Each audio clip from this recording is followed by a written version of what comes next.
Bismillahirrahmanirrahim.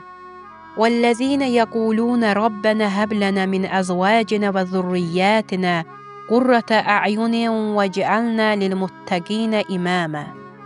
Ey Rəbbimiz, bizə zövcələrimizdən və övladlarımızdan göz aydınlığı bəxş et və bizi təqvalılara başçı et. Furqan surəsi ayə 74.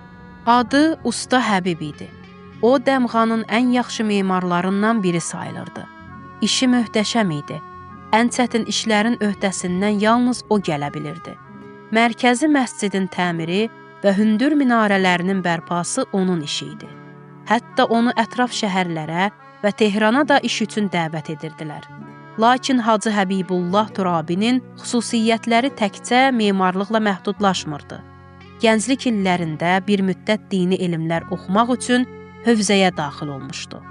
Lakin atası vəfat etdikdən sonra evdəki bacıları və ailənin maddi çətinlikləri səbəbilə böyük narahatlıqla dini təhsilini yarımçıq qoyub işləməyə məcbur olmuşdu. Buna baxmayaraq Usta Həbib tətil günlərində və gecələr belə elmi mütaliədən əl çəkmirdi. Hövzə kitablarının əksəriyyətini oxumuşdu. Qur'an-ı Kərimin bir çox ayəsinin təfsirini bilirdi. O, Nəhcül Bəlağə və hədis kitablarına da dərindən bələd idi. O, memarlıqda yanına şagird götürərkən onları məscid uşaqlarından və özü kimi mömin insanlardan seçirdi. Onlar dəstəmaz alıb işə başlayırdılar. Çox vaxt görmüşdüm ki, Usta Həbib divar hörərkən eyni zamanda şagirdlərinə Qur'anın təfsirini izah edirdi.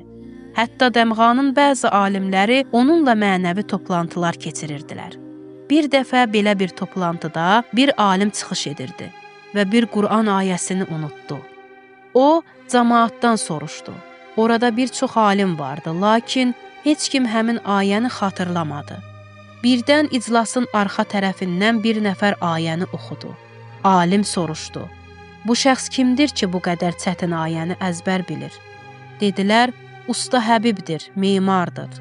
Alim dedi, nə xoş halına o şəhərin ki, onun memarı belə Qur'ana hakimdir. Usta Həbib bir müddət xəstə oldu və evdə yataq vəziyyətində qaldı. Bu müddətdə bir neçə təfsir kitabını təkrar oxudu və bir an belə vaxtını israf etmədi. Onun seçilən digər xüsusiyyətlərindən biri də övladlarının tərbiyəsinə xüsusi diqqət yetirməsi idi. Allah ona 6 övlad bəxş etmişdi və o hər biri üçün ciddi şəkildə vaxt ayırırdı.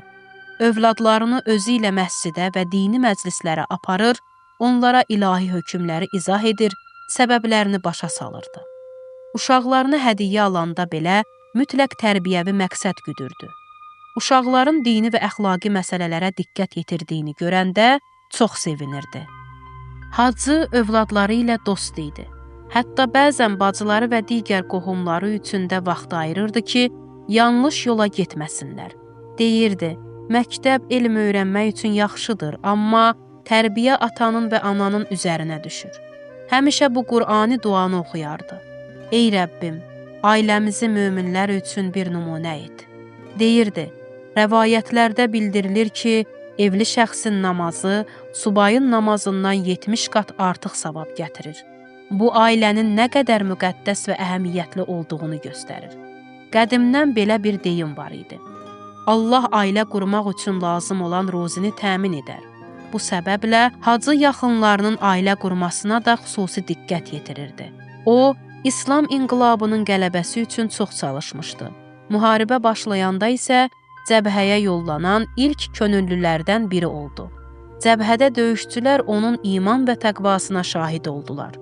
Usta Həbib səngər tikməyə gəlmişdi. Amma tezliklə imamın yolu ilə gedən tələbə qüvvələrinin imam cəmaatına çevrildi. Bu dəstəyə isə Hüseyn Ələmül Huda rəhbərlik edirdi. Hacı Həbibullah Turabi 1982-ci ilin Novruz bayramında Fəthul Mubin əməliyyatı zamanı bütün dostlarına "Bugün şəhid olacağam" dedikdən sonra Allahın mələklərinin qonağı oldu. Hacı Həbib həmişə bu ayəni oxuyardı. Ey Rəbbimiz, bizim həyat yoldaşlarımızı və övladlarımızı gözümüzün nuru et və bizi təqvalılara rəhbər et. O bilirdi ki, gələcək nəsillərin tərbiyəsi üçün bir iş görmək lazımdır. Bu səbəbdən çox maraqlı və o dövr üçün görünməmiş bir addım atdı. O, ailəsinin bütün üzvləri üçün, hətta 8 aylıq qızı üçün də ayrı-ayrılıqda vəsiyyət yazdı. Bu vəsiyyətlərin hər biri övladlarının maddi və mənəvi həyat yolunda irəliləməsi üçün onlarla əxlaqi tövsiyədən ibarət idi. O vəsiyyətlərinin birində yazırdı: Əziz qızım, çox oxu, ən yaxşı kitablardan oxu ki, dərk gücün artsın. Bütün səylərini Qurana yönəlt.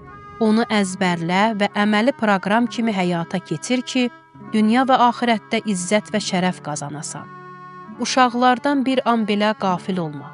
Onlar sənin üçün ən gözəl savablar, salih əməllər və qalıcı yaxşılıqlardır. Dünyada da, axirətdə də sənə kömək edəcəklər. Əgər həyatın bir anında çətinliklə qarşılaşsan, ananın duasını istə. Çünki ata-ananın övlad üçün duası peyğəmbərlərin duası kimidir. İstər sağ olsunlar, istər vəfat etmiş. Əziz Fatiməm, ümidini insanlardan kəs. Yalnız Allaha ümid bəslə. İnsanlar çox kiçik səbəblərlə səndən uzaqlaşarlar. Amma elə biri var ki, sən nə qədər səhv etsən də, sevgisi səndən kəsilməz. O da yalnız Allahdır.